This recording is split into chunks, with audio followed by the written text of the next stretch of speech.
இப்படி தேவர்களுக்கு அனைவருக்கும் முத்தளிக்கின்றாயே, இந்த உலகத்தில் தேவர்கள் அனைவர்கள் இப்படி உன்னத காலம் இருந்தா உலகத்தை எப்படி காப்பது, எப்படி அம்மா இருப்பது?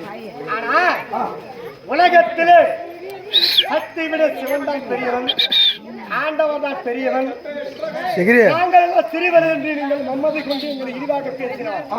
ஆனால் அப்போது சொன்னேன், சக்தியில் என்றால் சிவன் கிடையாது, நாங்கள் பெண் தெய்வம் உண்மையாக இருந்தது. ஆனால் நான் காண்பித்துக் கொள்வேன் என்று சொன்னேன் இல்லையா, அதற்காக தான் உங்களை எல்லாம்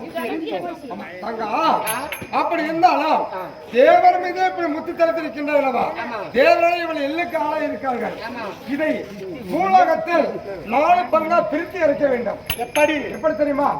நீர் மேல ஒன்று, நிலத்து மேல் ஒன்று, தண்ணீர் மீது ஒன்று, உயிரிழத்து மீது ஒன்று. நான்கா பிரித்து பிரித்தால் உயிரிழங்கள் தாங்கலாம். அண்ணா இருந்தாலும் இப்படி நாம் எதுக்காக செஞ்சோம் தெரியுமா? இந்த உலகத்திலே ஆண் சக்தியே ஆண் தெய்வமே பெரியது என்று பேசிக் கொண்டிருந்தீர்கள் அல்லவா? உங்களுடைய கொட்டத்தை அழைக்க வேண்டும் என்பதற்காகவே இப்படி செய்தோம். இருந்தாலும் 32 தாளம் மேல ஆதரத்தோடு எங்களிடம் வந்து பூஜை புனஸ்காரங்கள் செய்திருக்கிறீர்கள் அல்லவா? இல்லையா? அதனாலே நாங்கள் அகம் குளிர முகம் மலர ஆனந்தத்தில் இருக்கிறோம்.